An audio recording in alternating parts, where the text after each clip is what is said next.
మింతా తుఫాన్ ప్రకాశం జిల్లాలో కూడా ఈదురుగాలులతో విజృంభిస్తూ ఉంది.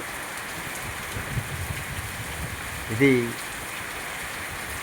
కృష్ణా, గుంటూరు, కాకినాడ అక్కడ బాగా విస్తారంగా వరదలు గాలులు వస్తూ ఉన్నట్టుగా తెలుస్తూ ఉంది. అలాగే ప్రకాశం జిల్లాలో కూడా ఈ యొక్క మింతా తుఫాన్ తన ప్రభావాన్ని కొనసాగిస్తున్న తీరు మనం చూస్తూ ఉన్నాం. గాలులు వీస్తూ ఉన్నాయి,